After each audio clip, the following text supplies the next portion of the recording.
Welcome to Yes Also. I'm Susie Barrett. My guest today is the irreplaceable Johnny Meeks. Johnny is the academic director of UCB LA, and since 2006, he's been a member of the UCB team Sentimental Lady, a team that is near and dear to my heart because I'm on it. Johnny is improv family to me, and he has a magical way of improvising that is incredibly kind and open, and those of you who have seen him play know exactly what I'm talking about. Years ago, he told me about a scene approach that he uses when he improvises, and he talks about it in here, and I think you will find it so valuable. So please enjoy that, and when you're done enjoying that, head over to Instagram at YesAlsoPod and enjoy Johnny's first headshot among some other gems. And as always, if you have any questions about improv, you can send them to yesalsopod@gmail.com. And now the episode. Johnny Meeks. Susie Barrett. Thank you for being here. What a treat. It is. I want to start kind of in the middle. Yeah. Because you have an improv philosophy, modality, a way of playing that we've talked about over the years that changed how I see scenes. Oh, wow. It's something that I think about a lot. And it's this philosophy called buenas. Mm-hmm. Do you want to describe this and walk us through it? Yeah, absolutely. And it is, to be clear, it is not my philosophy, but it is something that I took from an acting, like a regular acting teacher, and studying with this guy who was like a Spanish man, mm-hmm. Who taught like mostly Meisner technique. Love Meisner. And it's a lot of like, he works in improv, just like straight improv, not comedy improv. And he was my wife's grad school professor, but I had the privilege of studying with him a few times. And the idea is that you come into the scene with por las buenas, which is one way to translate it is the good way. Like, I want something out of this scene. I'm going to come in as my best self in the scene, as opposed to por las malas would be, I'm going to come in as my worst self in the scene. So I find it very helpful in comedy improv because so often our premises are like, this is bad news for you. You know what I mean? Right. We're like trying to create contrast or trying to create like irony or like the worst thing that could happen at this company picnic or whatever. Yeah. So for example, in the Sentimental Lady show last night, Joel Spence and I did a scene where we were on a date and Joel was journaling during the date, which is bad, right? And so I was playing the voice of reason in that scene. And it's rude to do that. It's rude to journal during a date. Can we agree on that, Susie? I'm not gonna. No, yeah, of course, yes. So I could think of like maybe a context where it's not. If the date was a Groupon journaling class. Yes, that was not the context. Yeah, this was just a regular date. And so you have a choice as the voice of reason to just say, you know what, that's fucking rude, and get up and walk away. But then, so the tension of that scene is broken if you make that choice. If you are, well, also the scene is over, right? Exactly. Yeah, right. Yeah, that's what I mean. Okay. So you want to? I have to make some choices to say, why am I there? Why would this scene? Why would I continue in a date where this person is journaling? We learned that he was also sketching unflattering pictures of me during the date. So I have to figure that out. And so I use por las buenas to stay in the scene and to mine more out of it, which is I hope this date is successful.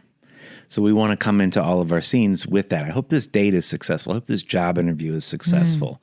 And that gives us that tension. So Manuel, this acting teacher, would talk about yin and yang. He would call them yin yang scenes. So when we refer to those as unusual voice of reason. Right. So we want to create that tension between the yin and the yang, the white space, right? If you're thinking of that symbol. And that's what por las buenas is like, we're both in this. We both want this to win. So Joel wants the date to go well also. And that allows us to have a longer, richer scene by coming at it with that. It puts you both on the same team because your common goal as characters is to have a date that goes well. Yeah, It's just that the way you go about it and the way he goes about it are totally at odds. Right. So then how do you navigate together as this team? Right. Yeah. So how did it play out? I missed our show last night. Yeah, we noticed. You did? Shoot. The dummy that I put on stage Didn't with the work. snore machine? No. Didn't work. The straw and it caught fire at one point. Are you kidding me? Not kidding. God, that guy lied to me. He said it was... Fireproof straw? Yes. I know that guy. You do? Yeah. Eddie? Eddie. God. All right. And we'll talk about that after. Yeah. So how did it play out? Well, we both like, the other thing that Poreless Buenas does is it sets up justification really well. Like, why is it okay to journal? And if we're not in that place, if we're in Poreless Malas, we're going to fight about it. And we're not going to get to justification. Because you're coming from a place of, I don't care why you think this is good. Or no matter what, I think I'm right. This is bad. So whatever justification you give is just like a lame defense. Right. My viewpoint is you suck for doing this. Right. And you need to know that. Good night. Good night, night, sir. Yeah. And you walk. Yeah. you walk out. Yeah. So one of the choices that I made was that I'm also a journaler, but I wouldn't journal on a date. Do you know what I mean? I actually said a version of that line and it got a laugh, just like because you're being honest in it. You know what I mean? And then I gave examples of where it is appropriate to journal. And then that allows Joel or any scene partner to then play off of that. Right. Do you know what I mean? I mean, that's pretty standard improv stuff. And something like Poreless Buenas is like a lot of improv concepts where we do them naturally or unconsciously, but when you put a name to it, you're more consistent with the choice. Yeah. Do you know what I mean? Yeah. When you come in like knowing that idea, it really helps sustain scenes and make them longer and richer, and you find more and mine more out of it. When you're in a scene, right away, are you putting yourself in the mindset of, I hope this date goes well? Yeah. Like you're coming up with that goal for yourself? Yes. Every Interesting. Scene, yes. So silently in your head, you acknowledge to yourself your character's want or hope. I think so. I don't know that it's always conscious, but it's at least unconscious. Yeah. It's good because that's just my take on it. So yeah. It's always there. So if I'm having a scene where I'm firing you, I hope this goes well. Yeah. Do you know, I hope I fire in either as the unusual character or the voice of reason. If I'm firing you for a ridiculous reason, I hope you're not upset about it. Right. We just can't have you wearing jumpsuits, This is actually a flight suit. Oh, yeah. I see. Well, it reads as a jumpsuit. I'm so sorry. And we can't have that at Hooters. We just can't. I hope you're not mad at me. I'm not mad at you. Okay. You're fired. I'm fired? You're fired. I'm fired? Yes. Let me go Absolutely. change. I'll go buy a different outfit. I'll come back. No, it shows a lack of judgment. Oh. So there's nothing you can do to rectify the situation, but I wish you the best of luck out there and finding a job where wearing a jumpsuit is acceptable. Yeah. You know what I mean? Yeah. Yeah. You play with a tenderness and a gentleness that you have in life also. You, Johnny Meeks. That's right. A lot of people don't have that, but you happen to. So it lends itself. It's a short walk for you to get there in scenes. Yeah. But I think it's helpful. It's something I have brought up to students before. Also, like, I use the analogy that sort of dovetails from this. I think this is what originally brought up Poreless Buenas in conversation with us. Is like my analogy is when you're at a bar and you meet someone, if you're single, and you start having good chat with this person, there's a feeling of like, oh, there's a hope there. Like, oh, this is going well. There's some chemistry. I find them attractive. I might want to go on a date with them, or I might want to hook up with them. They get such a long leash in that conversation. They can say something that would normally be a deal breaker, but you're like, they're drunk. Maybe this isn't how they normally are. Right. Or like you give them a pass after a pass after a pass. I've said stupid things too. Yeah. Or you kind of just pretend like you don't hear it, or you know what I mean? Yeah. I'm not talking about hard deal breakers. Right. Like they reveal themselves to be a racist. I'm not going to be like, well, they're probably, but little things, little things. Yeah. Oh man, they seem like a real hard sports fan. That's not compatible, but who cares? Like I have interests too. They're probably not an improv fan or whatever. Right. But I just noticed this years ago when I was single and when I would be interested in someone. I was like, wow, I play so open-minded play. I in these conversations, I'm so open-minded. I'm so willing to go on a journey with these people because there's like an open door and there's a curiosity about them and there's interest. So I realized like, if I carry that into my scene work and leave the door of possibility open in my scenic relationship, basically like, okay, Susie, start playing all of your improv scenes as though you might want to hook up with that other character at some point. Yeah. And it's not literal. Yes, I've heard you say that before, and I love it. I've used that too to students. I've said, Susie says she wants to hook up with every Susie said she wants to hook up with all her students as her scene partners. Yeah, maybe I got that wrong now that I think Johnny, about it. You got that very wrong. And as the head of the training center, I need you to stop saying that. Got it. But yeah, and it's not like your character literally wants to hook up with them. Like obviously they don't want to sleep with their boss or whatever, but it's that sort of mindset. It tilts you into that zone, and I don't know how better to describe that. I love that. And one other thing I wanted to say about Poreless Buenas is it doesn't mean you were right. I'm a gentle, nice person in general, and I tend to play that way, but not always. You do want to play assholes. You do want to play bad people, and you want to think about how does Poreless Buenas affect that. It doesn't mean to be nice. It's not the idea. It's to be open or to hope this goes well. You can think about Darth Vader plays with Poreless Buenas. He wants the best for his son. I'm talking about Star Wars, Susie. I don't know if you're... Got it. Got it now. That's the one that takes place in space? Got it. Yeah. Okay. I always get it mixed up with Star Search. And when you said Darth Vader, I was like, that guy who does stand up in a purple shiny shirt. Yes. No, but that was Dave Coulier on Star Search. They're very similar. I hear that a lot. A lot of crossover. But yeah, so Darth Vader, how boring would it be if he just was trying to kill Luke all the time? Do you know what I mean? If that was it. So there's like a built-in, I want something out of this I want to turn him to the dark side. Yeah, exactly. I want to be his teammate. Yeah.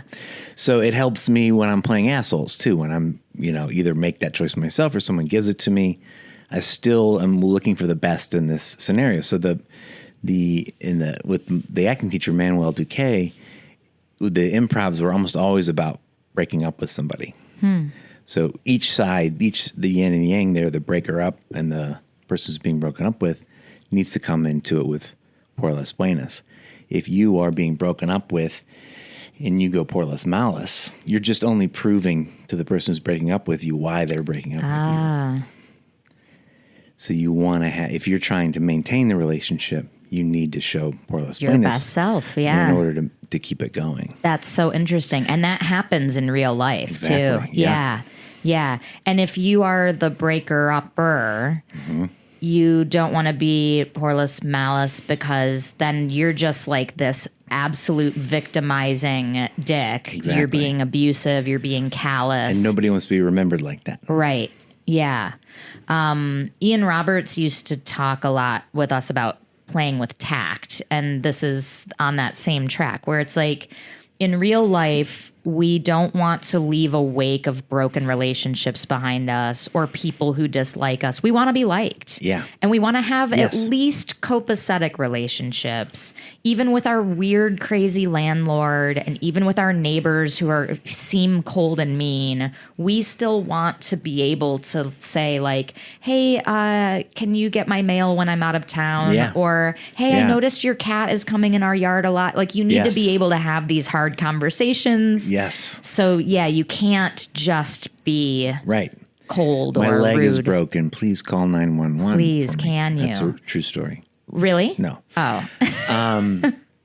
Yes, I think being in Ian's classes was something that connected to Pour Less Buenas for me. I think I was thinking, oh, this is just what I've already known in a different format. And so that's why I started to talk about it. It also makes me think of being in a Besser class where this kind of clicked with me as well, where my scene partner initiated, we were in a diner and he handed me a bowl of soup and he said, "This is poison soup." And I just was like, I don't know what to do with that. Like, how do you play that real? What do you do? And I kind of fumbled it for a long time. And that was the full initiation? Yes, yes. And then Besser stopped the scene and just screamed at me. He's like, "Why are you still there? What are you doing? Why are you sitting in this booth?" And I'm like, "Well, I just got to keep the scene going." He's like, "No, you don't. Just leave." So I left. And then, he was saying to my scene partner, "It's your job to keep him there." So the only thing he could do was like physically block me from leaving. This is not a good scene at all, but it was really kind of instructive of like, hey, that's not a great initiation. But also, what would you do? How would you respond to that? Keep it as real as you can. Right. But yeah, if you are poisoning a stranger, that's a tough initiation. You guys were strangers too? I thought it was your buddy sitting across from you. No, it was so it was a server handing you, Mm-hmm. and the initiation is, here's your soup, there's poison in it. Gotcha. All right, I'm trying to think of like how I would save that scene. Susie? If I was playing the server, rather than just block you from the door, I'd go like, hey, sorry. I'm in a psychology class. We're doing a social experiment. I'm so sorry. Look, we're going to make you a new soup. It's on us. Thank you for doing this. Good. That's Por Las Buenas. And then my Por Las Buenas response is like, oh, I get that. I was in school. I know how hard it is to complete these projects. Yeah. I'm happy to stay and help you out. Thank you so much. Yeah. Thank you so much. I'm not going to eat poison, though. I just want to make that clear. And I'm not going to serve you poison. Okay. This is a completely fresh soup. And if I told you, I give you my word that this doesn't have poison in it, will you believe me and will you eat this soup? Oh, man, that's a tough question based on what you said originally. Yeah. Do you know what I changes mean? it, doesn't it? Yeah. Yeah, it changes it. So what's your answer? Will you eat this soup? I want to give you the answer that helps your project the most. Great. Which is I won't eat that soup. Ah, okay. Under no circumstances. Could we just do like the marshmallow test? I mean, I would do that. That's the one where you put a 5-year-old in a room with a marshmallow. But in this case, I'd be the 5-year-old. I'm not allowed to work with 5-year-olds. It ruins the integrity if we use adults. We learned. I wish we were in that Besser class now at our advanced ages and all the experience we have. Can we do an improv team called Advanced Age? Advanced Ages. Yeah, man. I'm trying not to say old, Yeah. No, I know. Yeah. Advanced. At our level of experience. Yeah. Master class ages. Yeah. You are the head of the UCB Training Center. That's correct. Director of the Training Center? My title is Academic Director. Cool. Wow. Yeah. All right. Yeah. How do you like that? That's a great question. All right. Next question. I really love developing new teachers, hiring and training new teachers. That might be my favorite part of it. And I love working with students. I love like the day-to-day actual work of it. Mm-hmm. The administration side, as you can imagine, can be challenging, at times and less fun. Do you get input on the curriculum, or is that locked now that it's been developed and worked on? And no, definitely we get input. We just went through a revision of it for the first time in a long time because of a pandemic and et cetera. And we had a committee that went through and made some choices. And then we now have it out there in the revisions in what we call beta form. And we're looking for feedback from the entire teaching staff. Oh, cool. So at some point this year, it'll come out of beta and just that's the curriculum for, I don't know, a year or two, and then it gets reviewed again, that kind of thing. Yeah. Are you allowed to leak like what something that's changed is? Like what's a shift? I could, for sure. It is all incremental. I would say that if you took a class at UCB, if you took Improv 201 in 2008 and you took it again in 2024, you'd recognize it. Do you know what I mean? Like, it's still the concept of game. It's still what's in the improv manual, the second edition of the improv manual. It's still just translated into those exercises. So the changes have been, for one thing, like updating the language so it's less cringy than it was 20 years ago. Yeah. And the examples that we use in the curriculum are less cringy, you know. I don't remember any of them, but I can imagine. Yeah, there were things that I think that when I was in class in 2005, I would not have really recognized as weird or off. Right. But in 2024, you definitely are like, oh, Jesus, this doesn't need to be a sexual scene. Right. As an example. It is wild how much the landscape has changed for the better. Even just watching TV shows that, like, I was watching Top Chef season 15 last night. It's on Netflix. Mm-hmm. I do not get payment. That we are not sponsored Sounds like by you them. Get payment for it. I mean, if you know anyone, I would love to work that out. But I'm trying to act like, dress for the job you want. Mm-hmm. Top Chef, wonderful show hosted by the incomparable Tom Colicchio and Padma Lakshmi. Mm-hmm. Who is a UCB student. Yes. Yeah. And who just quit Top Chef to go pursue her comedy career. Did you hear that? Yeah. Mm-hmm. So season 15. So this was like 2017. This was shot. I had to look it up because I was like, what is this joke? Episode 1, one of the chefs goes, Padma took a bite of his dish, and then it cuts to his talking in a head interview, and he goes, she couldn't fit all my meat in her mouth. Oh my God. And laughs, like belly laughs, and they kept it. Like, that. Oh my that's God. Horrifying. 7 years ago. 7 years ago. And the year of Me Too. Mm-hmm, and it's like, man, it has just taken a long time to, it's just wild. Yeah. But now we've come so far in 7 years. Yeah. I think still a long way to go. Yeah. Always improvement to be made. But yeah. Yeah. Wow. We did the same thing with the UCB manual. So it's in its second edition. And even that, which came out in 2018, I don't remember the exact date, but around that same time, in 7 years, there's like, oh, we got to change this. Let's make a different example here. And that was actually really fun to do, and work with a bunch of great people, including Besser, obviously. But that's in like really good shape. I like that book. Cool. Man, I'll pick up a second edition copy. Yeah. Do it.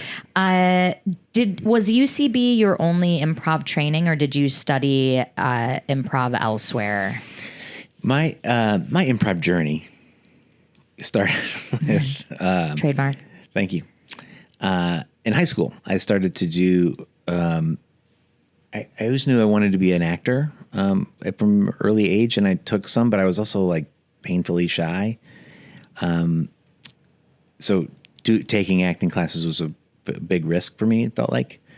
And I signed up for Drama 1 in my sophomore year, and my drama teacher, just by chance, had studied at Second City and felt like improv was a big part of this experience. So the whole first Drama 1 class was just improv. And I think that's fairly unique in high school.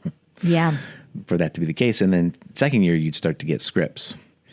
So he also was into the idea of theater sports. So he created an improv team for our high school and created a theater sports competition between other high schools. So that was kind of my sports experience, was doing that. And I was good at it like right away, and felt good, and felt like it really got me out of my shell and that kind of thing. Looking back, like from where you are now, going like, okay, I was a painfully shy kid, but immediately good at short form improv. Mm-hmm. Why do you think that was? How do you think that because that feels at odds with each other? Yeah. it is. I agree with that.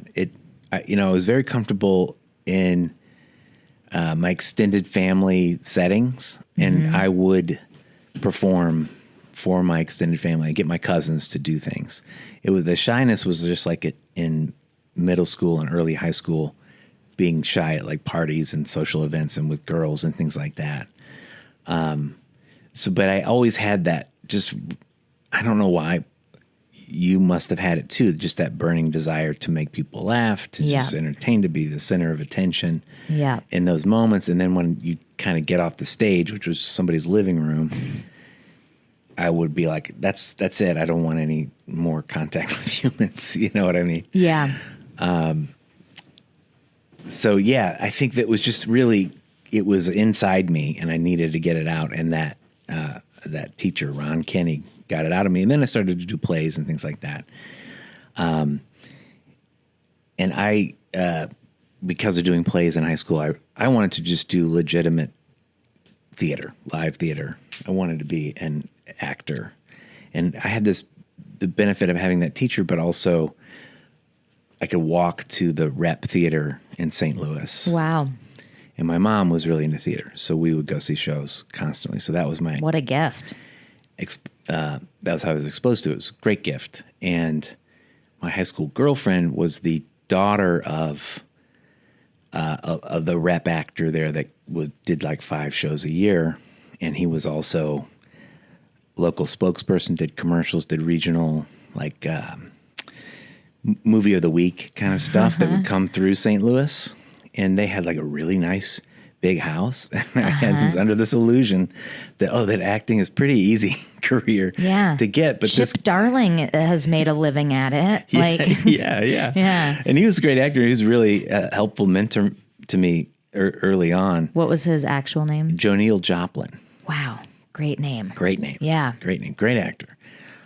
He helped me get my first headshots. He gave me some of his pancake makeup for that. And he came to see all the shows and he was very complimentary and he was so great. But he was like a unicorn that doesn't really exist. It's very difficult to live anywhere but Los Angeles or New York or Chicago and make a living at that, you know, in that way. But anyway, that was, I loved improv, but it was like a side thing. And comedy was more of a side thing to me, even though I gravitated towards it. And then went to college and did theater there. I went to Ohio Wesleyan University, and there was no improv group there. So I started one as a freshman and started teaching improv at like 18, short form improv. What was your troupe's name? It was the Babbling Bishops. Wow.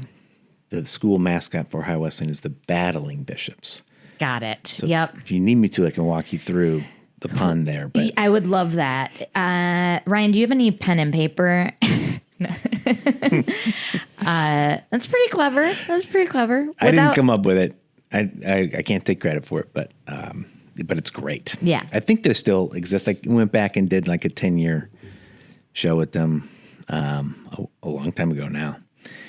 Also, Battling Bishops as a sports mascot is so funny. I know, this man of God that's got his fists up. Oh, he's a fist fighter.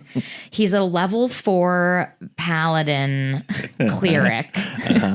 That dude is killed, though. Yeah. He's killed people. Yeah, his hands are melee weapons.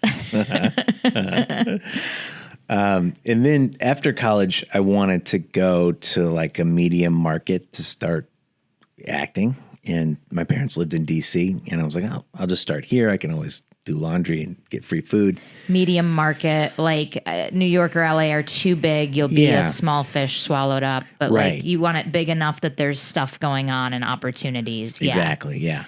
And DC has a good theater community. And so I started to do plays there and worked with Bolger Shakespeare Company and did a lot of like classical theater. For whatever reason, there's a lot of classical theater in DC. A lot of snooty rich people and a lot of intellectual elites, coastal elites. God, you sound angry. Don't get me started. You're the one who threw a rock at this hornet's nest. Okay. Okay. Maybe we'll move on. No, we got to hit this. Drain the swamp, Johnny. But I had some friends from the Babbling Bishops, and we started a troupe called the Control Group, and we would do sketch and short form improv in Adams Morgan in D.C. And that was great. Just loved it. And then got cast in a touring company of A Midsummer Night's Dream, met my wife. We ended that tour, did some theater in DC, and then decided to move to the big market. And we chose LA because we have more friends here. Mm-hmm. And then I kind of like petered around for a while, tried stand-up in LA. I didn't know that. For a couple of years. Yeah, I had a show at the Comedy Store, like the main stage of the Comedy Store. Was part of a group of 8 comics for like a year. That's a long time. Yeah. Do you remember any of your jokes? I don't want to do them. Okay. That's okay. I don't want to do them. No, that's okay. I'm embarrassed to do them. Yeah. Were they funny? No. No, they were. I think the main reason I did stand-up is I just didn't have a community. And then as soon as UCB opened up and took a class there, I was like, I'd rather do this. I'm an improv guy. Was that your first long-form exposure? Mm-hmm. It was, yeah. That was the point that I'm driving towards is like studying with Ian and Besser and Seth and everybody really taught me that this is not a side thing. You know what I mean? It had been kind of a side thing for me, that this is a real craft. And I was just amazed at how seriously they took learning this craft. And it really obviously drew me in. And that's why I'm still here almost 20 years later. Yeah. But for the stand-up side, I got really bored with, it would go up with the same 8 comics and they would do the same material every week, which is what you're supposed to do. Yeah. To kind of refine that material. And I could not do that. I couldn't. Yeah, it's so I was boring. changing constantly, and it was it was very up and down. You were changing your material constantly. Yeah. Yep. And when I began, the teacher that I had was really trying to get me to do, basically she was like, she had said this in class, if you had a happy home life growing up, you can't be a stand-up comedian. I was like, well, I had a pretty good home life. I guess this isn't for me. So funny. And she would just sit down with me and she's like, what is it about I was just doing more abstract jokes. I loved this is unfortunate to say right now, but I loved like Woody Allen stand-up, just like absurd storytelling. Yeah. And that was what I was doing. And either it wasn't working or she just didn't like it. And both are totally possible. And she was like, "What? Tell me about your dad. Was your dad an alcoholic?" I was like, "No." Did you ever suffer abuse? Just crazy things like that. And I was like, "No." I casually mentioned that my whole family's from the South, and she's like, "Okay, great. That's what your thing is. You're going to do a bunch of my family's a bunch of rednecks." Oh my God. And my family is all like doctors, and they all have PhDs. She's like, okay, your angle is you're probably a redneck if, and then you say like a specific, you're like, that sounds like Jeff Foxworthy, you might be a redneck if. No, his is might, yours is probably. Probably. That's the key. If I would have just followed that, I'd be a millionaire right now. No offense to this woman, but what a loser. Yeah. So agreed. Funny. She had such a limited view of what it was and what it could be. Yeah. And also that's so egregiously offensive to be like, got it. You're from the South. Okay. Your life sucked. Your family is problematic. It's like, wait, that's just a direction. Yeah. Yeah. So when I first started, I had just 5 or 10 minutes on that of my family being NASCAR fans, which they absolutely are not. That's so fun. And you were just inventing it? Yeah. Wow. Yeah. Wow. And then I just was like, this is not true. It's not funny to me. So I'm not going to do jokes that aren't funny to me. And then so I started to get more, I don't know what, I was just more a slice of my life, kind of thing. And then some sort of political stuff. Mm-hmm. But yeah, it's a different, my experience with it, not everybody has that same experience with stand-up, but it felt just lonely. Yeah. And as soon as I just got so drawn into like what Ian Roberts was saying and meeting all those great people, meeting Susie Barrett, meeting Ryan Rosenberg. She's great. He's great. It's hard not to fall in love with that and be like, this is the way I want to express my comedic. It's a joyful, loving group, and it is such a different green room in an improv theater than in a stand-up venue. Yeah, it is wild. Just the energy difference. Yeah. And I've said it before on this show. I'm friends with plenty of great stand-ups who are wonderful, lovely people. Yeah. But in general, and when you're lower down on the totem pole, like when you're in the beginning stages of stand-up and people are really competitive or really like, yeah. Yes, it's so competitive. It's so cutthroat. Odd. Yeah, and dark. There's a lot of darkness, and now we know why. The one woman who's in charge of deciding who gets to continue a career in stand-up is only filtering for people who have had horrible really childhoods. Fucked up people. Yeah. When you started when you dove into UCB and you're now in this long form pool, did you find that this like lit up, was it scratching your acting itch as well? Because now you're improvising these pieces that could feel like plays a little bit. Yeah, it did, definitely. I think you and I have talked about this like a few times in the 45 years we've known each other. I probably don't remember. But that is something I think, I don't want to speak for you, but that we both like about it. Yes. That long form feels theatrical. That's why we did Toledo Rep. And yeah.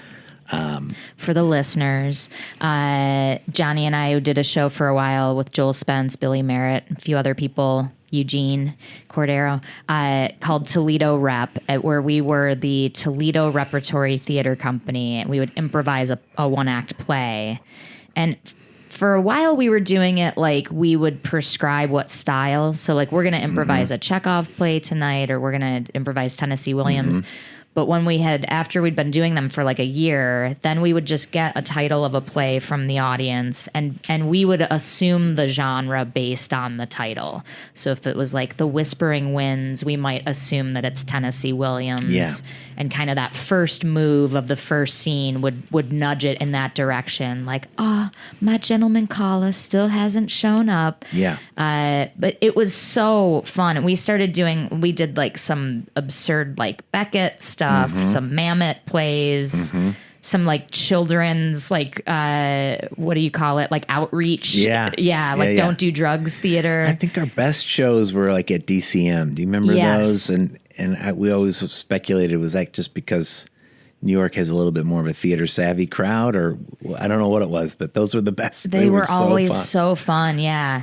And those shows were well, I also have a theory. A lot of the shows we did here were at UCB Sunset. Yeah. And that was a tougher space. For sure. It's less intimate and less, you could hear the laughs less. So I had friends come to those shows and be like, that was hysterical. I'm like, we didn't get a single laugh. And they're like, no, people were dying. Yeah. It's like, we were just 500 yards away from you. Yes. Yeah. We needed to, that needed to have a microphone on the audience. Right. Isn't that funny? Like how affected by laughs or not laughs we are. And it's like, wow, that show died. Yes. I'm the worst. Yeah. Like, no, we loved it. I quit. I give up. I quit. Take my improv t-shirt. From now on, I'm going to think. I'm going to think so hard. Yeah, take my don't think hoodie. I'm done with this scene. But yeah, to your question, like it does scratch that itch, and having to juggle so many things as in my adult life of being a parent and having to provide for a family and pursue acting and all that kind of thing, like fitting in a play as it felt for the last 20 years, impossible to do as much as I'd like to do it.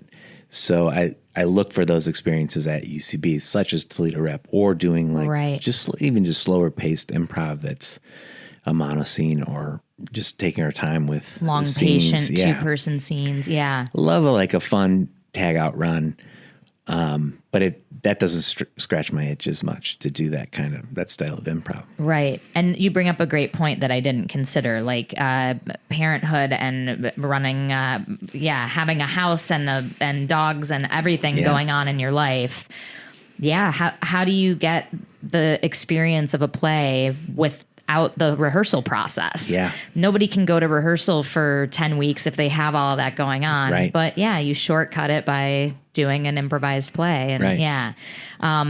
Do you feel like even in our Sentimental Lady shows that you're getting some acting satisfaction, or not as much because they're more rapid and they're less tucked in? Well, it's sort of depends on the night, but I do. And I never feel like, we just it was super fast. We did a 20-minute set with tons of tag outs. I never feel like, damn, that sucked, or I didn't have fun. I do have fun. I do like that style of improv as well. But I think just for that itch, that's what I'm looking for. And can get that out of Sentimental Lady show for sure. Yeah. It makes me think of Besser and Ian talking about on a podcast about how Besser prefers premise improv. He likes to have the joke loaded in, ready to go. I don't want to misquote him, but he, almost was saying like, I just don't feel as comfortable going organic. And then learning that Ian was the complete opposite. And Ian's been doing ASCAT for 40 years, whatever. Which is totally premise pulling. Premise-based, and so, but he likes them both. But if you see his show now, which you should, High Functioning with Will Hines, which I saw last week, and it's great. And I can't wait to see it, just so patient, so organic.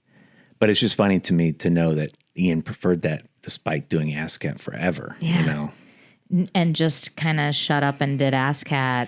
And he wasn't really was he doing organic stuff at the same time? I don't recall any prominent show like that.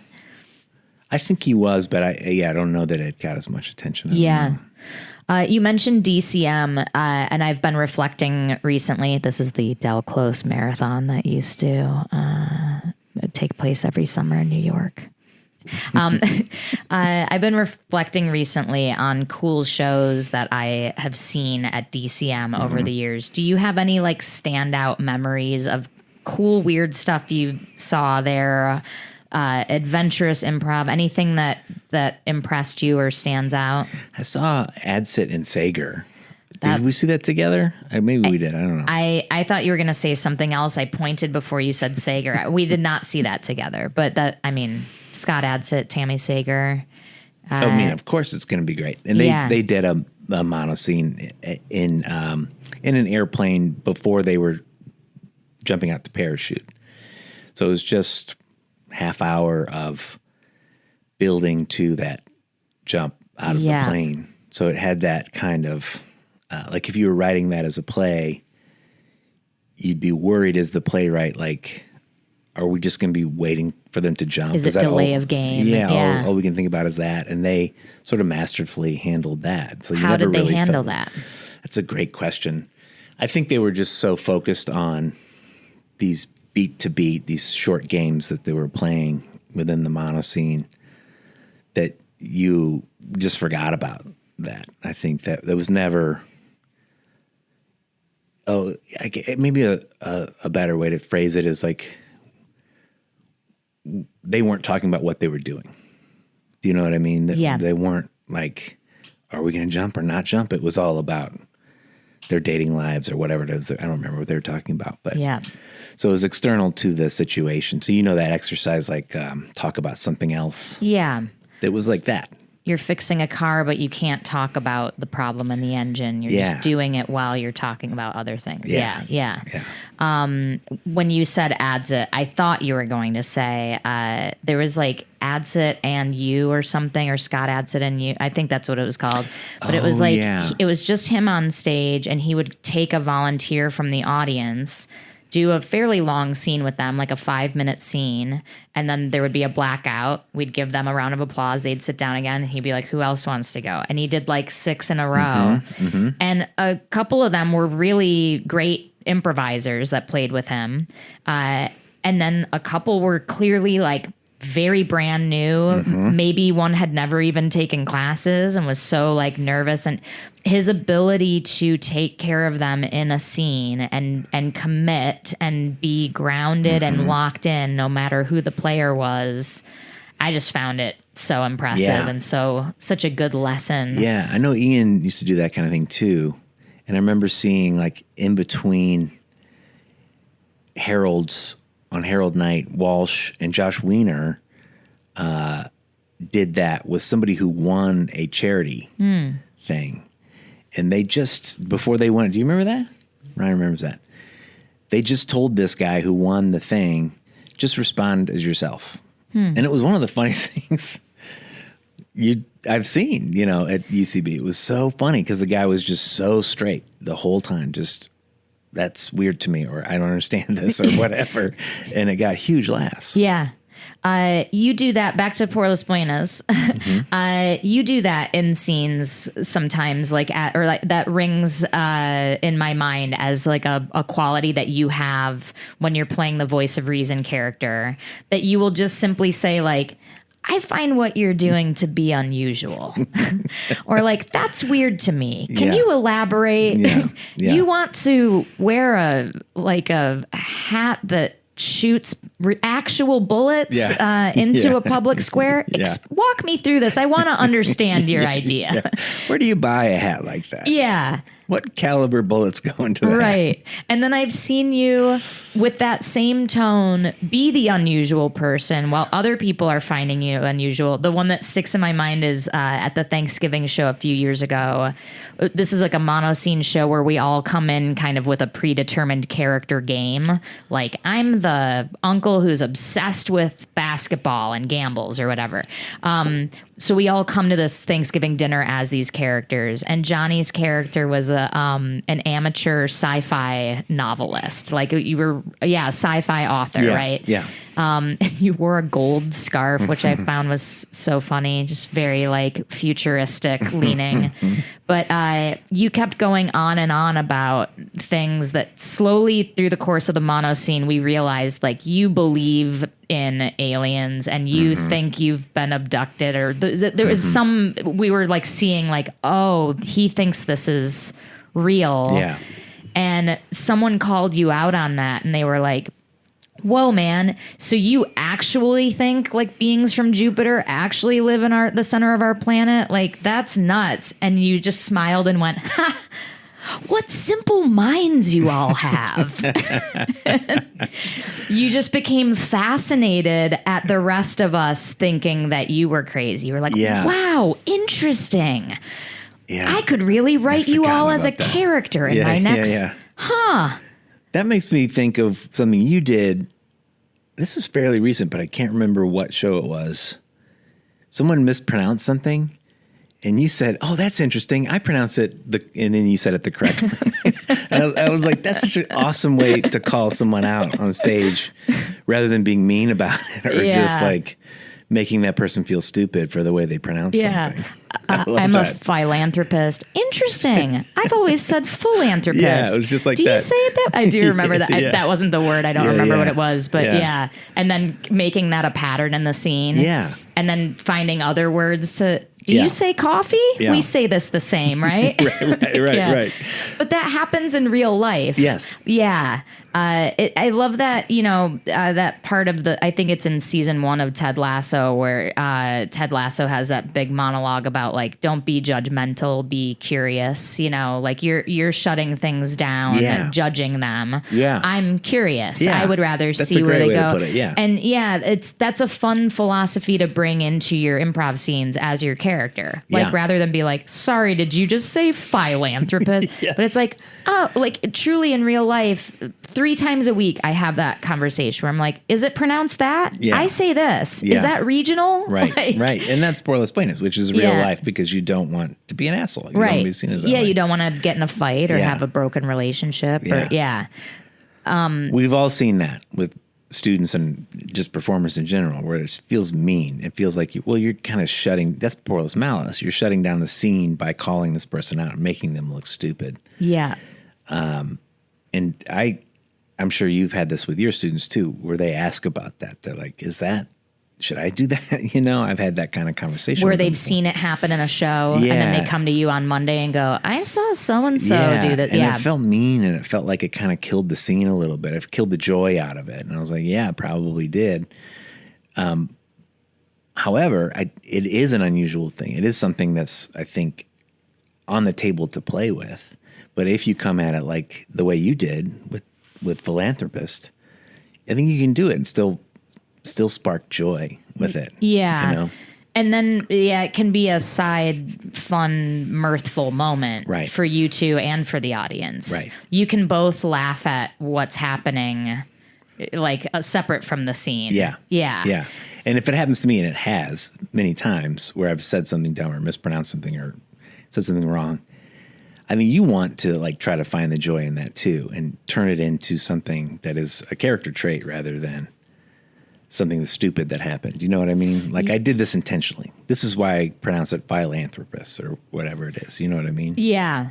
Well, and that it can become its own, like if it's a big enough meal, then that, or if it's spent so much time on it, if you spend so much time on it, that can become now the game. Yeah. Like where this character keeps saying things differently. And you're like, you're doing it on purpose now. Or like, no, it's regional. Yeah. It's regional. I say chair. Right. You don't say chair for real? No, like, it's upstate New York. It's what we Really? Yeah. It's upstate New York. Yeah. Yeah. Because I've been Binghamton. Yeah. Binghamton. Yeah, specifically. Not in Utica, but in Binghamton. You said Binghamton, but you pointed to the word White Plains. You pronounce White Plains Binghamton? Yes. If you were from Binghamton, you'd understand. Okay. But you're not. So. You got me there. Yeah. You got me there. Do you have, is there anything that's like an improv goal that you have or something you haven't done that you would like to try or do? This is a good question. Thank you so much. I worked on it for 5 seconds. Well, I think my goals are like related to coming out of what we all experienced the last 5 years, which is I'd like to get back to the amount of shows I was doing, like in 2019. And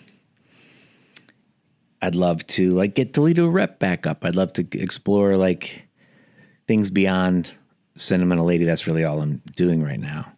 But I don't know taken. And there's only one show a month. Yes. It has nothing to do with you, Susie. Okay. Don't take everything so personally. I didn't. And I didn't. Felt like you did. I didn't. So both two things can be true at the same time. I also didn't. I also didn't. Yes, I took offense and at the same time, but no, I didn't. So. Ooh, that's going to be a confusing one for beginning improvisers. I was listening to a podcast and Susie said Barrett, yes and but no but. Who's supposed to be one of the best improvisers in the world. Oh, don't say that. Yeah. I think she's bad. I think that's why she just interviews great people. I don't think she can do it. Yeah. So you want to get back in the groove, tons of shows, lots of different stuff. Yeah. It is, the thing we tell students is true for us too. Just like if you're not doing it, it's not like riding a bike. You've got to exercise it all the time. Yeah. So that's the mode I'm in now. I don't have like any specific like personal growth and improv goals that maybe I should. Maybe you should. There is no should. I just didn't. Some people do. Some people are like, oh, I'd love to give improvised Shakespeare a whirl or what, I didn't know if you had any of that stuff that was burning in your brain. No, not really. Yeah. Cool. Nah. Meh. Do you see, like, what is I know you are beholden to the UCB curriculum in terms of that teaching. Separately from that, like as a coach and whatever, do you have something that you see as like the most important skill that you try to impart with your students, or an exercise that you find the most helpful, or like what's your angle? I think that and this is definitely a UCB thing, but I think that an exercise like Park Bench of Truth is always, if I'm coaching, which I haven't done in years, but I always want to kind of reset with that. It's like things get so built up and complicated, and we start to add all these layers, and it can really confuse a student, Park Bench of Truth is two people sitting next to each other, literally just chatting as though they're on a park bench, and listening and responding the way that they would in real life, right? Maybe with slight character info, maybe, but nothing like a strong character choice or some like angle, yes. And an exercise like that cuts through all that, the layers of confusion that students feel, and reminds us to be ourselves in scenes, to respond how we would in scenes. So I like to do that as kind of like a reset. Mm-hmm. Remember to simplify it, despite everything that you're hearing, and it for especially students that are super motivated and have completed 401 or advanced study. They're maybe on 3 or 4 practice groups a week. They're hearing all this different stuff. They get it from Ryan, they get it from Susie, they get it from Johnny, and it's just so much. Yeah. You want to remind them of the simplicity of the work too, to just respond in the moment. That's one thing. I'm thinking I've been coaching actors on TV shows. Like that's been a little bit of a side gig for me recently, and I'd gone into it like, well, they hired me because I'm an improv teacher. Mm-hmm. So I'm going to talk about improv, but I find that I rely less on that, but I thought I was going to do a lot of that, but it's more like identifying the game of this written scene and playing to it, as opposed to what we would do as an improviser with this scene. Do you know what I mean? So when I'm asked, which is fairly often, what does improv do for actors? It's that. It's identifying the game and playing to it just by your delivery. Do you know what I mean? What do you mean by playing to it? Meaning like often an actor who doesn't have that kind of improv training, specifically game-based improv, they're playing into the drama of it or what they have built their Uta Hagen 9 questions around this character and missing the game. The own rich backstory of the character, making maybe the unexpected choice on a line when what the writer of the sitcom needs you to do is the expected choice. Yes. Because we need Ross to be exasperated that he can't get these pants off. Exactly. Yeah. Yes. And I think that's how I originally got hired to start doing this, is that showrunner was frustrated that they weren't doing that they were acting, I'm using air quotes in that moment. They were beautiful. Missing the space work training. They were missing the game. They were missing the forest for the trees, essentially. Yeah. And so reading a scene with someone that I'm coaching as an actor, I will say, what's the funny thing of this scene to you? What's the comedic idea? Which we would say, what's the game of it? And then I would say, well, it's funny that this character is being overly sexual in front of their parents. And I was like, yeah, I think so too. That's really funny. Let's read it again with that in mind. And it works like 60% of the time on the second reading just to do that. It sounds really simple, and it is. It's not like I'm breaking any new ground, but I think it is that there's so many voices in an actor's head. There's their high school teacher still talking to them, There's their fear from some director that they had on a previous project, and a lot of it, I think, is fear. Right. And their manager who's like, make sure you lean heartthrob on this job. Yeah. Because, whatever the... Play heartthrob here. Yeah. Yeah. And so that's where I find game to be really helpful. Or improv training in that. And it's even easier to understand as a commercial actor, because you can ad lib, or they do want you to. They want you to put a button on it. So if you know the game of this spot that you're reading, and that's the first thing that I'm doing when I get a sides, when I show up at 200 South La Brea, just quickly read it and say, what's the game here? And then so you're already thinking, well, if this is true, what else is true? That's UCB's signature phrase. And then I already have like 3 buttons. Right. Yeah, And you're locked into that point of view. You know that in this spot, you are the dumb guy who always pitches the wrong idea in the meeting, or you know that you are the really overeager husband who's excited about your new car or whatever. Yeah. Are you casting me? I mean, because those are the only things I go on for. You just got the part. Buddy, Dumb you dad. just got the part. You need a dumb dad? I need a dumb dad who's an actor who auditions for commercials. Welcome to Toyota. Good to have you aboard. Do you have favorite characters to play? Favorite character types? Well, even though I do feel exclusively called in for dumb dad, that's not true. I shouldn't say that, but I do enjoy it. I think it's fun. I like to play dumb characters. Yeah. Even in improv shows. Yeah. For sure. You play innocent and naive really well. It's fun to me. Yeah.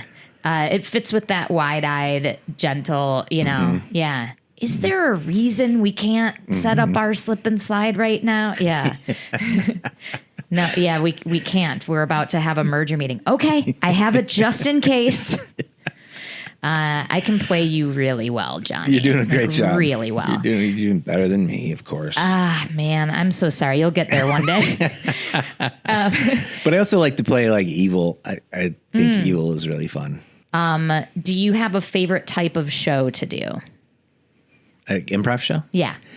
Well, I think some of the best, this is not just because you're sitting in front of me, but some of my favorite have been like the Soaring Spirit shows, the kind of like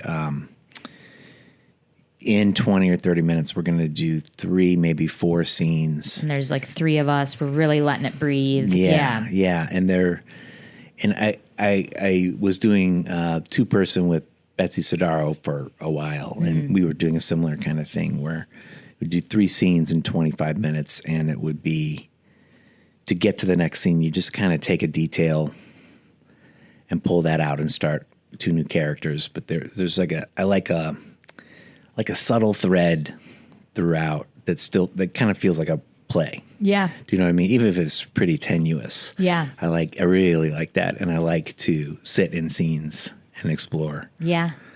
And then final question, favorite reference-based pool to swim in, and something that is a reference-based blind spot for you. A reference-based pool? Yeah, like what's your, like if I give you, if I land us in a genre or something, a reference, something that's like your wheelhouse, what is it? Well, you know the answer to Lord this. of the Rings. Yes, yeah. I was just trying to pimp you into being a nerd. Yeah, we had Tom Bombadil. We had back-to-back Sentimental shows where there was a long Lord of the Rings thread that I was... Specifically Tom Bombadil. Yes. One of them was Tom Bombadil, and I couldn't believe it happened again. I say that. That sounds like I'm lying. Of course, it's us. We shoved you into it. Yeah. And then what's a reference-based blind spot? Like for me, it's like comic book stuff. Yeah. I think like music tends to be... In general, you never listen to music? Just like music facts. Like I love music, but I don't like read a lot about music. And this is funny that you bring this up. We did like a improv for humans on Zoom early in the pandemic, and Besser got us a bunch there just to see if it would work. And there was a long thread on the Beatles where I was just noticeably silent. And then somehow the Lord of the Rings came up, and I was very active. Let me get my jacket on. Put me in. Yeah. But I don't, I tend not to think about references too much. I don't want, when I'm teaching or coaching, I don't want students to be so obsessed with that. I don't think that's the key to I don't either. I know you're not asking that, but I think maybe I lean away from it more than most because I am more concerned about how we're affecting each other, the relationship, and oh boy.